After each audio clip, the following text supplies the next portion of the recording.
आज जिस स्टॉक के ऊपर चर्चा करने वाला हूँ दोस्तों, उस स्टॉक के ऊपर पिछले काफ़ी समय से मैंने वीडियो नहीं बनाया है। लगातार उस स्टॉक के ऊपर क्वेश्चंस आ रहे हैं, चाहे कमेंट सेक्शन में हो, चाहे लाइव में हो। और ये जो स्टॉक है दोस्तों, ये मैं ये ज़रूर कहूँगा कि जो भी आप कह सकते हैं मेरी कैलकुलेशन थी या अपेक्षा थी, उसके भी बहुत ज़्यादा ख़राब ये स्टॉक ऑन ऑपरेशनल फ्रंट में परफॉर्म कर रहा है। और बात सिर्फ ऑपरेशनल फ्रंट की नहीं है दोस्तों, आप अगर इसकी लगातार आप कह सकते हैं फ्यूचर की प्लानिंग्स कह लीजिए, लगातार इनके मार्केट शेयर की बातें कह लीजिए, यहाँ तक कि जो इनकी मैनेजमेंट की तरफ से जो कमेंट्री आ रही है वो भी मैं कहूँगा काफ़ी वीक है दोस्तों।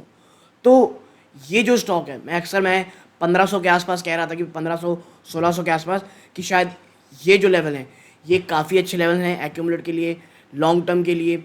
और उसके बाद स्टॉक गिरा। मैंने कहा एक बार शायद 1200-1250 के आसपास गया था।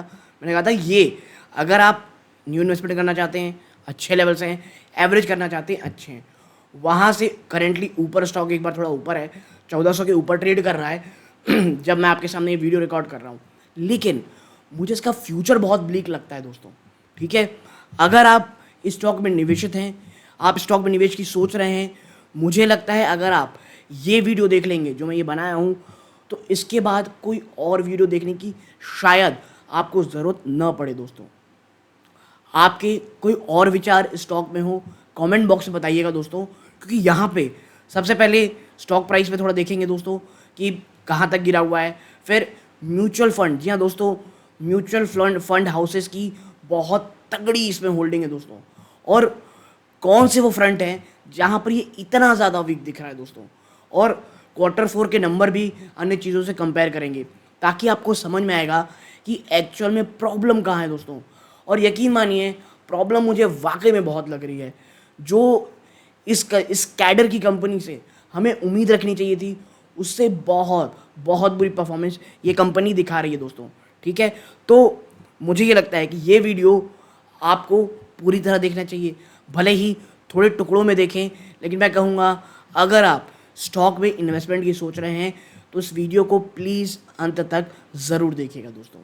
ठीक है, थोड़ा सा लंबा होगा, लेकिन तमाम जो भी कह लीजिए आप बातें हैं इस एक वीडियो में मैं टच करने की कोशिश करूँगा।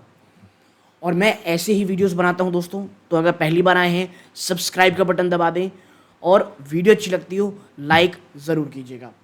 तो अब इस वीडियो के सेकंड पार्ट में चलते हैं, जहां पर हर एक चीज़ पे इत्मीनान से चर्चा करेंगे दोस्तों।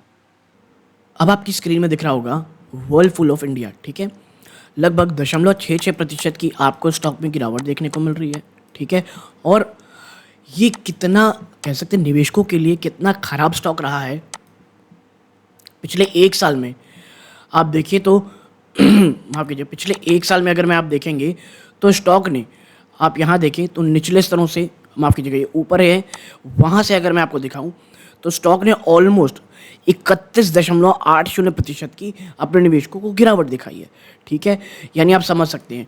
और आप देखिए पिछले एक सालों के अंदर अंदर ये स्टॉक 12% की ऑलरेडी गिरावट दिखा चुका है, जबकि पिछला जो साल था दोस्तों ये कोई बहुत अच्छा नहीं गया है। ठीक है, और आप देखिए 50 डे EM के ऊपर स्टॉक ट्रेड कर रहा है, अच्छी चीज़ ये है। लेकिन 200 DMA के देखिए ये अभी भी स्टॉक नीचे ट्रेड कर रहा है, तो टेक्निकली अभी भी वीक है।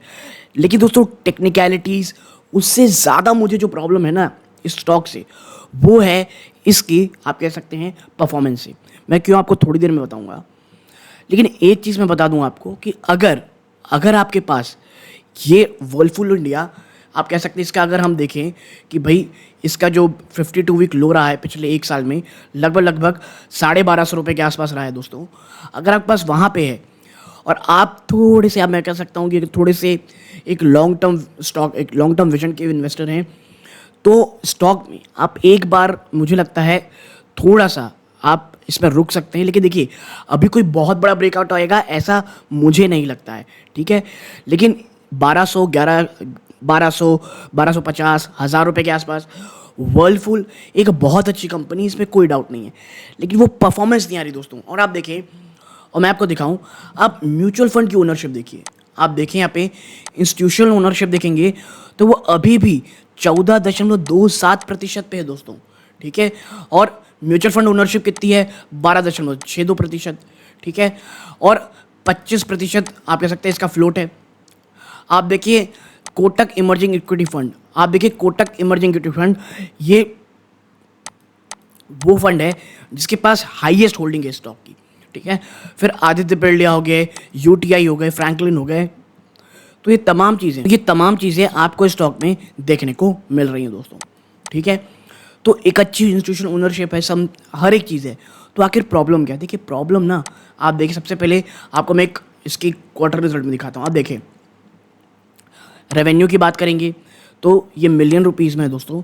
तो आप देखें तो 107 करोड़ रुपए यहाँ पे आए हैं, जो आप देखें एक साल पहले 96 करोड़ थे। तो ईयर ऑन ईयर बेस पे आपको चेंज तो देखने को मिल रहा है, लेकिन आप पिछले जस्ट क्वार्टर से देखेंगे ना, क्वार्टर ऑन क्वार्टर बेस पे, तो 17.4% की गिरावट है।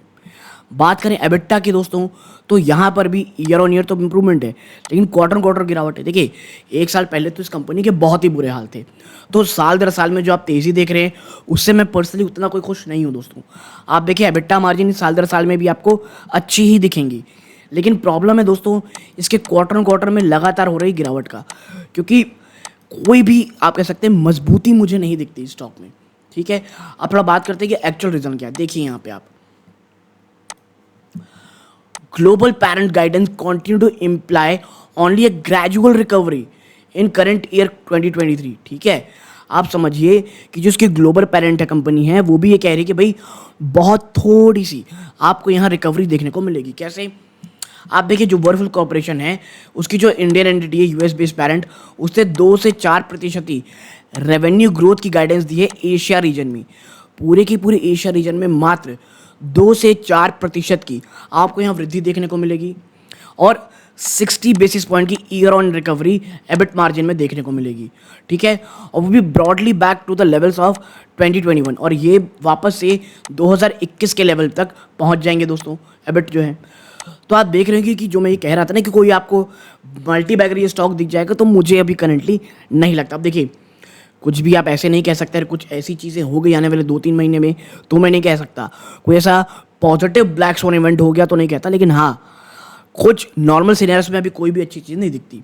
आप देखें इस रिपोर्ट में लिखा है, as we had pointed out in third quarter of 2023 review note, Whirlpool India's revenue seem to represent 75% of the Asia region revenue of 2022। आप समझिए एक चीज़ को, जब ये कंपनी कहती है पेरेंट कंपनी इनकी यूएस की कि भाई हमारा जो एशिया रीजन रिकवरी है उनकी जो रेवेन्यू ग्रोथ है वो मात्र 2 से 4% रहेगी, तो आप सोचेंगे भाई हमको क्या, क्योंकि दोस्तों 75% रेवेन्यू इसका इंडिया से ही आता है।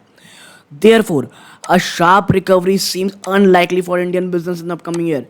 आने वाले कुछ सालों में कुछ ऐसी शार्प रिकवरी हो जाए ऐसा दिखता नहीं है दोस्तों, ठीक है। While the global parent has articulated a desire to accelerate India growth, and the Indian entity is undertaking portfolio transformation action, including the foray into premium front-load washing machines and the acquisition of Elica. और यही एक कारण है दोस्तों कि भाई जो मैं कह रहा हूँ, अगर आपके पास 1250-1100 के आसपास है और आपका विजन थोड़ा लंबा है, तो यहाँ से वर्लपूल में आप टिके रह सकते हैं, अगर आपको बहुत ज़्यादा अपने तेज़ भागते हुए अपने पैसे को नहीं देखने। क्योंकि देखिए कंपनी इस बात को लेकर के तो बहुत पॉजिटिव, या कह सकते हैं थोड़ी ये चीज़ में देख रही कि भाई हम अब यहाँ से थोड़ा सा फोकस करेंगे भारतीय बाज़ारों में, और जो एक प्रीमियम पोर्टफोलियो है दोस्तों कह लीजिए डिवाइसेस का, उस पर जाएंगे। फ्रंट लोड वॉशिंग मशीन में देखेंगे, क्योंकि देखिए वॉशिंग मशीन अभी इंडिया में बहुत ज़्यादा पॉपुलर होती जा रही है, ठीक है। तो इसको लेकर के फ्रंट लोड वॉशिंग मशीन में मार्जिन बहुत होता है, प्लस एलिका के ने एक्विजिशन किया है, और Whirlpool appears to be losing market share amid intense competition.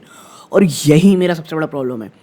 आप मुझे कमेंट बॉक्स में बताइएगा कि आखिरी बार कब आपने किसी वॉशिंग मशीन को, एसीज को अपने आप कह सकते हैं वर्लपूल के ब्रांड में देखा था, या आपने आखिरी बार कब खरीदा था, ठीक है। मैं पर्सनली बात करूं तो वर्लपूल के ब्रांड दोस्तों धीरे धीरे गायब होते मुझे दिखाई दे रहे हैं, ठीक है। आपकी क्या राय है इसमें? आपको क्या लगता है कि आखिर वर्लपूल इतना पीछे क्यों रह गया? कमेंट बॉक्स बताइएगा, ठीक है। And arresting this trend may require time and greater aggression. देखिए, और वर्लपूल के साथ प्रॉब्लम जो मुझे पर्सनली लगती है वो है आग की कमी होना। आज जहाँ हर कोई इंटेंस कंपटीशन में और बहुत एग्रेसिव होकर के मार्केटिंग, एडवर्टाइजिंग, कंज्यूमर एक्विजिशन कर रहा है, वर्लपुल इस भीड़ में कहीं बहुत ज़्यादा गायब होता हुआ दिखाई दे रहा है दोस्तों। और गेम में वापस आने के लिए इन्हें बहुत बहुत एग्रेशन की ज़रूरत पड़ेगी। ठीक है, अब देखिए, जो मैं हमेशा कहता हूँ कि अगर आपको जानना है ना कि कंपनी की स्ट्रैटेजी क्या है, तो उसके मैनेजमेंट की कमेंट्री देखिए। और मैं आपको इनकी कमेंट्री दिखाता हूँ। Trim estimates remain cautious while omitting any challenges to strategy. ये कंपनी अल्ट्रा कॉशियस रही है दोस्तों। आप इसके पिछले 2-4 क्वार्टर के अगर रिपोर्ट्स पढ़ेंगे, इनके मैनेजमेंट की बात सुनेंगे, वो हमेशा आपको कॉशियस दिखेगी। कभी रॉ मटेरियल का कॉशन, कभी इंटेंस कंपटीशन का कॉशन, इधर उधर का कॉशन कंपनी में चल ही रहा है। भाई आपको ये तो कॉशन है ही, सबको पता है, बट आप उससे निकलेंगे कैसे ये तो बताइए। तो देखिए, जो इंडियन एंटिटी के नए एमडी बने हैं अभी, नरसिम्हन ईश्वर, जिन्होंने कंपनी ज्वाइन अभी अभी अप्रैल 4 में किया हुआ है 2023 में, in his maiden press conference, इन्होंने पहली प्रेस कॉन्फ्रेंस दी पोस्ट अर्निंग, और उन्होंने ये कहा कि भैया वर्लपुल के जो रिसेंट प्रोडक्ट लॉन्च हुए स्पेशली मिड और प्रीमियम रेंजेस में, वो बहुत ज़्यादा स्ट्रॉन्ग लेवरेज देते हैं। ठीक है, यानी मिड और प्रीमियम रेंजेस से कुछ अच्छी चीज़ें आ रही हैं। ठीक है, there is a renewed drive on all aspect of in market excellence and accelerated cost reduction programmes. ठीक है, कंपनी बहुत ज़्यादा आप कह सकते हैं कॉस्ट रिडक्शन प्रोग्राम चला रही है, और आप कह सकते हैं हर वो चीज़ कर रही है नए स्तरों से जो वो कर सकती है मार्केट पे अपनी पैठ बढ़ाने के लिए।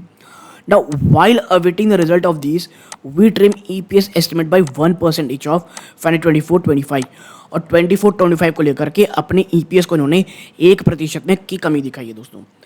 क्वार्टर 4 ऑफ फाइनेंशियल 23 की अर्निंग मिस की गई है। ठीक है, आगे है वही कि भाई वो कंटिन्यू कर रहे हैं ग्रेजुअल रिकवरी ग्रोथ की दोस्तों। मार्जिन कितने रहने वाले 2024 में, and while we do assume a sharper rebound in earning in financial 25 में कंपनी कह रही है काफ़ी अच्छे तरीके रिवाइवल हमको देखने को मिलेगा। Valuation seems to factor this in at. ठीक है, ये तमाम चीज़ों में जो चीज़ें हैं शेयर प्राइस में ट्रेड कर रहा है उसमें तमाम चीज़ें फैक्टर इन कर चुकी है। ठीक है, आप देखें, meanwhile we see further risk of earning downgrade in coming quarters giving challenging including weak demand and intense competition। आने वाले समय में अर्निंग में थोड़ी गिरावट यानी डाउनग्रेड किया जा सकता है दोस्तों, जिस तरह से प्रॉब्लम चल रही है दोस्तों, चाहे वो वीक डिमांड हो और कंपटीशन का लगातार बढ़ना हो दोस्तों। ठीक है, और इसीलिए मैं कह रहा हूँ अगर 1200 हज़ार, खैर हज़ार तो ये गया ही नहीं है, 1250 के आसपास का 52 वीक लो के आसपास रहा है ये, इवन अगर वहाँ के आसपास जाता है दोस्तों तो वही निवेशक स्टॉक में निवेश करने की कोशिश करें जो पेशेंस इन्वेस्टर हों, वरना प्लीज़ स्टॉक से दूर रहिए। ये ऐसे ही थोड़ी बहुत तेज़ी दिखाएगा फिर वापस से वहीं आ जाएगा जहाँ ये चला था दोस्तों। ये तमाम चीज़ें प्लीज़ आप अपने दिमाग में ज़रूर रखिएगा दोस्तों। ठीक है, तो वर्लपुल में बूढ़ी निवेशक जो आप कह सकते हैं निवेशित हैं या निवेश की सोच रहे हैं, मुझे लगता है ये वीडियो आपके बहुत काम आई होगी। यहाँ तक जुड़े रहे इस बात का बहुत बहुत धन्यवाद। ये इस वीडियो का अंत है। जय हिंद दोस्तों।